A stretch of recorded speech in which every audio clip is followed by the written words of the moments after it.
l'idée même de rédemption et du salut ne peut absolument pas s'accorder avec la pensée de l'évolutionnisme. Parce que l'idée selon laquelle Christ est mort est là pour... L'enseignement selon lequel Christ est mort est là pour nous sauver de la mort. Christ est mort pour que nous ne mourions point. Mais dans la pensée évolutionniste, avant d'arriver à Adam et Ève, avant d'arriver à l'homme parfait, vous avez d'autres créatures qui ont dû vivre, mourir et évoluer jusqu'à arriver à l'homme parfait, Adam et Ève. Donc, dans la pensée évolutionniste, Dieu crée par le processus de la mort. Si Dieu crée par le processus de la mort, pour quelle raison il enverrait son Fils mourir pour empêcher que nous mourions? Est-ce que ça fait du... Vous me suivez? C'est juste totalement illogique. C'est totalement illogique. Dieu a créé en 6 jours littéraux. C'est pour ça qu'il est précisé, il y eut un soir, il y eut un matin. Il y eut un soir, il y eut un matin. 6 jours littéraux. Ce n'est pas des journées de 1000 ans ou de 10 000 ans, ce sont des jours qui sont littérales. Le texte de Genèse 1 est un texte historique. Et il est le fondement de la parole de Dieu. Le rejeter, c'est rejeter la souveraineté de Dieu.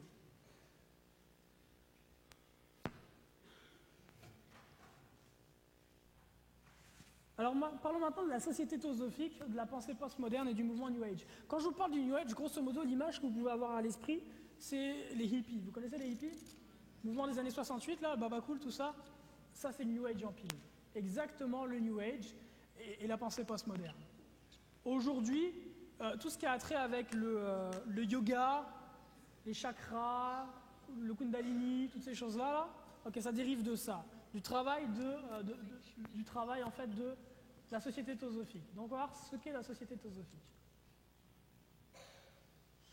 Chakra et kundalini. Alors, Elena Petrovna Blavatsky, la charmante demoiselle que vous voyez ici, était, comme on le disait tout à l'heure, une sorcière qui a vécu au 19e siècle, une médium. Et en plus d'être une médium, voilà ce qu'elle enseignait. Dans The Secret Doctrine, Satan est le dieu de notre planète et le seul dieu. Ce symbole qui vit à jamais de son propre sacrifice pour l'indépendance intellectuelle de l'humanité. Donc selon Blavatsky, qui est le sauveur de l'humanité? Satan. Lucifer représente la vie, la pensée, le progrès, la civilisation, la liberté, l'indépendance. Lucifer est le logos, le serpent, le sauveur. Elena, toujours Petrovna Blavatsky, dans Collecting Writings, volume 1, page 281, confesse ceci: j'ai reçu du grand maître souverain général du rite AEP d'Angleterre et du pays de Galles un diplôme du 32e degré. Donc, Elena Petrovna Blavatsky n'a pas gravi les rites de la franc-maçonnerie, les échelons de la franc-maçonnerie comme tout le monde, mais parce qu'elle faisait l'œuvre du diable, parce qu'elle faisait l'œuvre de Satan, le grand maître souverain général d'Angleterre et des pays de Galles lui a remis un diplôme, si vous voulez, de franc-maçon du 32e degré. Donc elle était rattachée à la franc-maçonnerie. Le colonel Olcott, qui était l'associé en fait de Elena Petrovna Blavatsky, était, comme le titre l'indique, était un colonel. Il a servi, je crois, durant la guerre de sécession, si mes souvenirs sont exacts. Et après ça, il a changé de carrière et il est parti dans le journalisme. Il a commencé à faire des enquêtes sur les manifestations étranges, surnaturelles, on peut dire. Et c'est comme ça qu'il a rencontré Elena Petrovna Blavatsky. Et tous les deux vont travailler ensemble pour créer une église. Alors le colonel Olcott, voilà ce qu'on apprend par rapport à lui dans A Republic of Mind and Spirit par Catherine Albanese, page 282. Olcott avait abandonné l'idée de rattacher la société théosophique qu'il avait créée à l'ordre maçonnique pour lui donner de la stabilité. Donc Olcott, pendant un temps, a voulu rattacher l'église qu'il avait créée à la franc-maçonnerie. Une petite question. Dans une église, quelle est la personne qui choisit de faire des fusions-acquisitions? C'est la personne qui passe le balai ou c'est le PDG? Donc si le colonel Olcott voulait rattacher la société théosophique à la franc-maçonnerie, c'était qu'il était un franc-maçon tout en bas ou un franc-maçon tout en haut? Tout en haut. Alors qu'est-ce que la théosophie? La société qu'ils ont créée tous les deux s'appelle la société théosophique. Qu'est-ce que la théosophie? Deux définitions de la théosophie, l'une entraînant l'autre.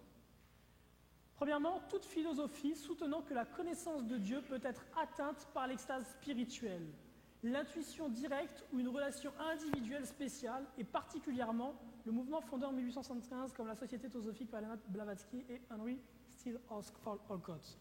Donc, la théosophie ancienne que chacun d'entre nous avons la possibilité, sans médiateur, d'avoir accès à Dieu et d'apprendre à connaître Dieu. Donc, si chacun d'entre nous avons cette possibilité, sans médiateur, de connaître Dieu, que chacun nous pouvons approcher la vérité de Dieu, ça signifie que moi j'ai raison sur ce que je pense de Dieu, que tu as raison sur ce que tu penses de Dieu, tu as raison sur ce que tu penses de Dieu, et toi aussi tu as raison, même si on a tous des sens contraires. Il n'y a donc plus de vérité. Et c'est ce qu'on entend aujourd'hui beaucoup, surtout dans les cercles étudiants, dans la jeunesse. Il n'y a pas de vérité. Il n'y a pas de vérité, ou c'est ta vérité, puis j'ai ma vérité. Il n'y a pas deux choses qui peuvent être véritables, seulement une. Et donc la seconde définition de la théosophie, le terme théosophie fait référence à une doctrine qui soutient que toutes les religions sont des projections et tentatives de l'homme de connaître le divin, et que par voie de conséquence, chaque religion possède une partie de la vérité. Donc le postmodernisme peut se résumer par cette sentence: de la même lumière se déploient plusieurs couleurs par le biais d'un prisme. Et ce qui est faux, il y a une voie de vérité, le reste c'est du mensonge. L'islam, les témoins de Jéhovah, le catholicisme, toutes ces doctrines-là sont des voies de mensonge. Il n'y a aucun salut dedans. C'est l'œuvre du diable, non du Seigneur Jésus. Ici, vous avez une photographie de Elena Petrovna Blavatsky avec le colonel Olcott. Et à côté, vous avez Mavalankar, qui était un jeune hindou possédé par des esprits impurs. Et en fait, ce qui s'est passé, c'est que la société Théosophie a basé son siège en Inde au bout de quelques années. Ils ont construit ça à New York. Ils ont placé le siège de la société théosophique en Inde. Et donc, à partir de l'Inde, Blavatsky et Olcott vont travailler à répandre en Occident les pensées venues d'Orient. Donc l'hindouisme notamment, pas seulement l'hindouisme, mais aussi le taoïsme et d'autres formes de religion venues d'Orient. Le bouddhisme, par exemple. Aujourd'hui, vous avez énormément de personnes, surtout dans le monde séculier, au Canada, par exemple, au Québec, énormément de Québécois de souche sont très proches du bouddhisme et toutes ces choses-là, alors qu'il y a un siècle, ça n'existait pas. Et comment ces temples bouddhistes sont arrivés, comment ces cultes hindous sont arrivés? C'est par le biais du travail qui a été fait par la société théosophique. En fait, comment ils ont fonctionné? C'est que leur objectif est de sortir les protestants de la parole de Dieu, ici, et de les amener à l'hindouisme ou au bouddhisme, ici. Mais les deux sont complètement différents l'un de l'autre. La pensée bouddhiste est totalement opposée à la pensée chrétienne. Donc ce que vont faire Olcott et Blavatsky, c'est qu'ils vont créer un pont entre les deux, ils vont créer un juste milieu. Ils vont créer une doctrine dans laquelle ils vont mélanger un peu des valeurs judéo-chrétiennes occidentales avec les valeurs hindouistes bouddhistes orientales. Et ce mélange-là, ce melting pot, ils vont l'appeler la société théosophique. Ce qui fait qu'il y a un grand nombre de personnes qui vont quitter le protestantisme, essentiellement des WISP, des protestants anglo-saxons blancs, qui vont quitter le protestantisme pour aller dans la société théosophique. Et quelques décennies plus tard, ces mêmes gens vont quitter la société théosophique pour aller dans le bouddhisme. Et on va voir que la même chose a été opérée auprès des communautés afro-américaines, mais avec un autre type de religion. Alors Annie Besant est la dame qui a pris la place de Blavatsky à la tête de la société théosophique. Ici, vous la voyez dans son costume de franc-maçon du 33e degré. Ce qui est intéressant à savoir, c'est que Annie Besant a été à la tête de l'Indian National Congress. Qui a déjà entendu parler de l'Indian National Congress? Qui a déjà entendu parler de Nehru et de Gandhi? Ça vous dit quelque chose? Ouais, Gandhi, Nehru, ok. L'Indian National Congress, en fait, c'est le parti politique qui a réussi à obtenir l'indépendance de l'Inde. Ok? Et avant que Nehru dirige ce parti-là, c'était Annie Besant qui le dirigeait. Et d'ailleurs, un élément qui est très intéressant à savoir, on va le voir sur la slide juste après, c'est que le fameux Gandhi, okay, qui apparaît comme, pour nous tous ici en général, pour le monde comme être une sorte de Jésus-Christ des temps modernes, le fameux Gandhi, lorsqu'il est passé en Angleterre, est allé recevoir l'adoubement d'Elena Petrovna Blavatsky, et allé au loge franc-maçonne de Blavatsky en Angleterre. Vous voyez, ces personnages qu'on vous présente comme des figures révolutionnaires, des figures qui ont lutté pour la justice et pour le droit des hommes, en réalité, ne servaient absolument pas Dieu. Ni Gandhi, ni Malcolm X, ni Che Guevara. Ces hommes-là étaient au service du mal. Et sont là présentement pour remplacer dans votre pensée le personnage qui devrait avoir la place du révolutionnaire intemporel, de celui qui a donné sa vie pour l'humanité, à savoir Jésus-Christ.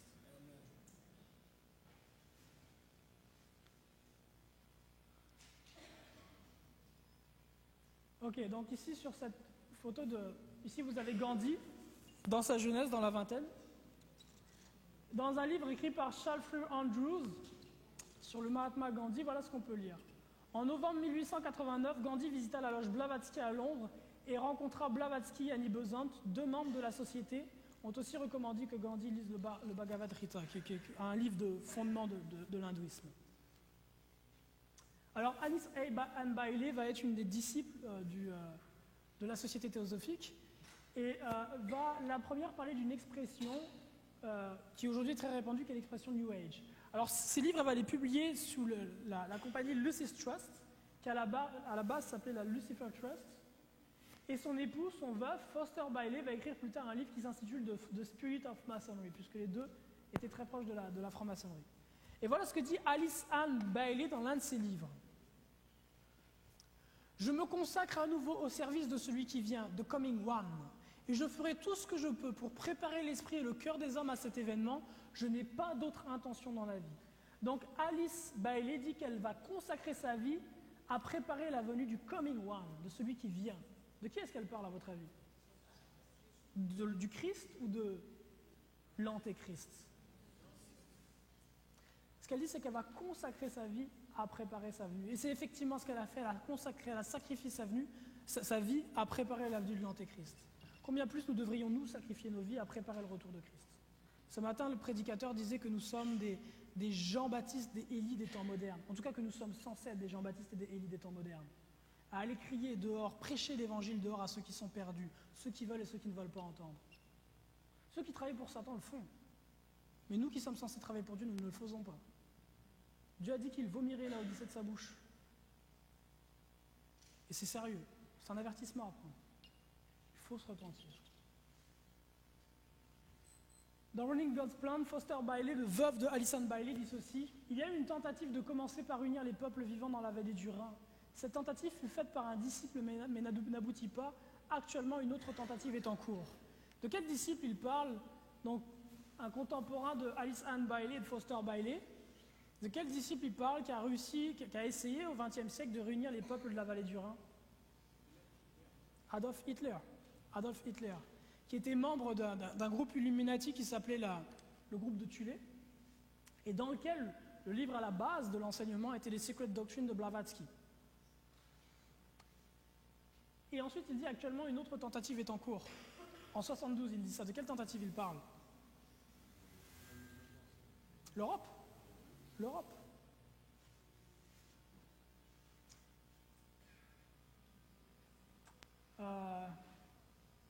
Ok.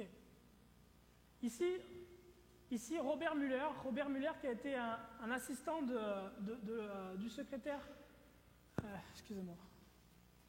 Robert Muller qui était assistant du secrétaire général des Nations Unies et chancelier de l'Université des Nations Unies pour la paix, a dit ceci: la philosophie fondamentale sur laquelle repose la Robert Muller School se retrouve dans les enseignements et les livres d'Alice Ann Bailey.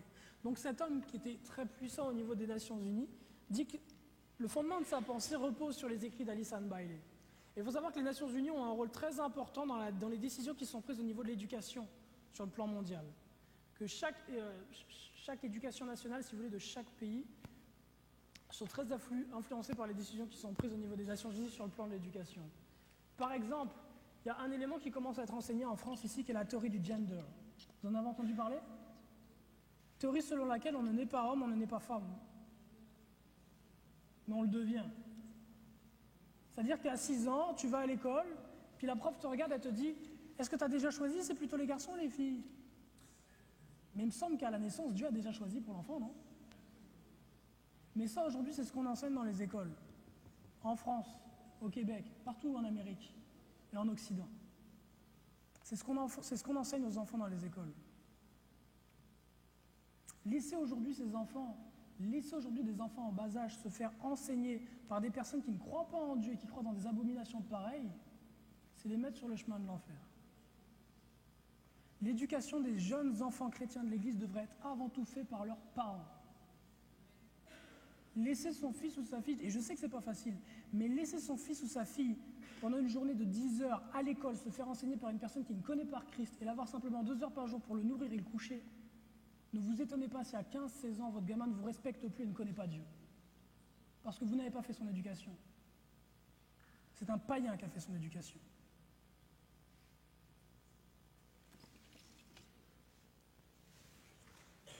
Le magazine qui est ici s'intitule The New Age. C'est le magazine de la... En fait, c'était le magazine des souverains grands inspecteurs généraux d'Amérique du Nord, donc du Conseil des francs-maçons de 33e degré. Ce magazine s'intitulait New Age, comme le mouvement créé par Alice Ann Bailey et puis Blavatsky et les autres. Et un peu plus tard, donc ce magazine de la franc-maçonnerie a changé de nom pour The Scottish Rite, afin justement qu'on ne soit pas à même de relier le fait que le mouvement New Age vient de la franc-maçonnerie. L'une des plus grandes prophétesses aujourd'hui du New Age s'appelle... Quel est le nom de la présentatrice qui fait le plus d'argent sur cette terre? Présentatrice télé? Oprah Winfrey. Oprah Winfrey est la plus grande prophétesse du mouvement New Age à l'heure actuelle sur cette terre. Une femme qui a vendu son âme au diable, qui a consacré sa vie, qui consacre sa vie à servir les plans de Lucifer. Il y a un homme qui s'appelle un grand écrivain New Age qui s'appelle Eckhart Tolle et qui a écrit un livre dans lequel justement il parle de cette nouvelle ère qui pourrait arriver. Et elle a consacré toute une émission de télévision et une série d'émissions sur Internet à faire la publicité de ce livre-là à New Earth. Et elle passe son temps par ces émissions de télévision à propager des fausses doctrines de perdition. Et malheureusement, beaucoup de personnes la suivent, et essentiellement, des jeunes femmes qui vivent dans les églises chrétiennes et qui suivent ce mouvement de pensée-là. Donc là, vous avez Oprah Winfrey, là, avec Eckhart Tolle, qui est un faux prophète. Vous avez aussi Paulo Coelho. Vous connaissez Paulo Coelho? L'alchimiste très connu. Paulo Coelho est aussi un grand... Il est reconnu pour être un catholique fervent, en tout cas revenu au catholicisme. Et Paulo Coelho est aussi un grand adepte du mouvement New Age. Il a écrit un livre qui s'intitule L'alchimie. Voilà ce qu'est l'alchimie en réalité. L'alchimie, vous le savez certainement, c'est essayer d'obtenir la pierre philosophale. C'est de faire de l'or à partir du plomb. Et ça, c'est ce qu'on vous a enseigné. Mais concrètement, de quoi il est question derrière ces symboles? Parce que le plomb, l'or, tout ça, ce sont des symboles. De quoi il est question? L'alchimie assimile Lucifer au diable, non sous la forme populaire et maléfique, mais au contraire sous sa forme rédemptrice. Il représente la pierre brute, matière initiale de l'œuvre, qui sous son aspect vil et repoussant, n'en demeure pas moins le pilier de toute l'œuvre, car recelant en son sein la lumière à suivre, l'étoile que suivirent les mages pour parvenir à l'enfant philosophal. Donc l'alchimie, l'essence de l'alchimie, c'est quoi? C'est de créer cet enfant philosophal, cet antéchrist. Et on verra qu'Aleister Crowley, par exemple, a essayé de faire ça. Alors parmi les personnages du mouvement New Age, on a John Roberts, Dan Rudyard, Deepak Chopra, Eckhart Tolle, Neil Donald Walsh, qui a fait un livre qui est très connu qui s'appelle Conversation avec Dieu. Tous ces hommes-là sont des faux prophètes. Le nouvel âge. Donc le mouvement New Age clame le fait que nous allons bientôt arriver dans un nouvel âge. Nous allons bientôt arriver dans l'âge du Verseau, je crois. Nous étions dans l'âge du Poisson. Ouais. Voilà, c'est ça. Nous allons bientôt arriver dans l'ère du Verseau, l'ère d'Aquarius, qui est le 11e signe du zodiaque et qui est supposé être une période de paix. Donc ce qu'enseignent les partisans du mouvement New Age, c'est qu'il va y arriver un moment, bientôt, où les êtres humains sur la Terre entière vont se concerter ensemble et vont se rendre compte du mal qu'ils se font et du mal qu'ils font à la Terre. Il va y avoir une sorte de conscientisation générale. Et que les hommes tous ensemble vont choisir de faire la paix les uns avec les autres et qu'on va arriver à une ère de paix. Voilà ce que dit la parole de Dieu à propos de ces mensonges. Dans 1 Thessaloniciens 5, verset 2. Car vous savez vous-même parfaitement, quand le jour du Seigneur vient comme un voleur dans la nuit, quand ils diront paix et sûreté, alors une subite destruction viendra sur eux comme les douleurs sur celle qui est enceinte. Et ils n'échapperont point. Mais vous, frères, vous n'êtes pas dans les ténèbres, en sorte que le jour vous surprenne comme un voleur. La Bible dit clairement qu'il va y arriver un moment où les hommes clameront d'avoir la paix et sûreté sur la terre. Et elle dit qu'à ce moment-là, la fin des temps viendra. Et le retour du Christ poindra. Pierre Teilhard de Chardin était un jésuite qui est à l'origine d'un mouvement de pensée dont je vous ai parlé tout à l'heure, qui est le christianisme évolutionnisme. Donc c'est un jésuite qui a mis en accord la pensée chrétienne et l'évolutionnisme, alors que les deux se rejettent complètement. La pensée de Teilhard, la théorie de l'évolution de Charles Darwin, etc. Bon, je vais passer. Francisco Ribera. Pour certains d'entre vous, vous êtes peut-être en contact avec des frères et des sœurs qui sont d'autres dénominations. Et puis, en tout cas, personnellement, c'est mon point, je pense que c'est une bonne chose d'être en contact avec des frères et des sœurs d'autres dénominations. Ce sont des frères et des sœurs, même si on n'a pas toujours les mêmes points de vue sur certains éléments. Et si on prend par exemple les pentecôtistes enseignent le Secret Rapture, l'enlèvement secret. Vous en avez déjà entendu parler? Ok. Donc ils pensent qu'il y a un moment en fait où avant la tribulation, il y a une tribulation qui doit s'en venir sur terre. Et ce qu'enseignent les pentecôtistes, c'est qu'avant cette tribulation-là, ceux qui sont sauvés vont disparaître en un clin d'œil. Ok? Exactement. Mettons que deux personnes en fait soient dans la même pièce, l'une est sauvée, l'autre ne l'est pas. Celle qui est sauvée va disparaître, il restera simplement que ses habits. Et après viendra la tribulation. Cet enseignement-là est faux, c'est une fausse doctrine. Et cette fausse doctrine-là vient des jésuites qui ont commencé à l'introduire dans un livre intitulé In Sacrum Beati Ioannis Apostoli de Francisco Ribera, qui était un jésuite qui a vécu au XVIe siècle. Un peu plus tard, sous le nom de plume Juan Josafat Ben Ezra, Manuel de la Cunza de son vrai nom, a écrit La Venida del Messia. Et dans ce livre-là, il soutient aussi la thèse qui avait été défendue plus tôt par Francisco Ribera de l'enlèvement secret. Et un peu plus tard, au XIXe siècle, c'est une femme qui soi-disant sera inspirée, Margaret MacDonald, qui partagera à son tour cette fausse doctrine-là de l'enlèvement secret. Parlons de la scientologie. Qui connaît la scientologie? Ouais, vous en avez déjà entendu parler?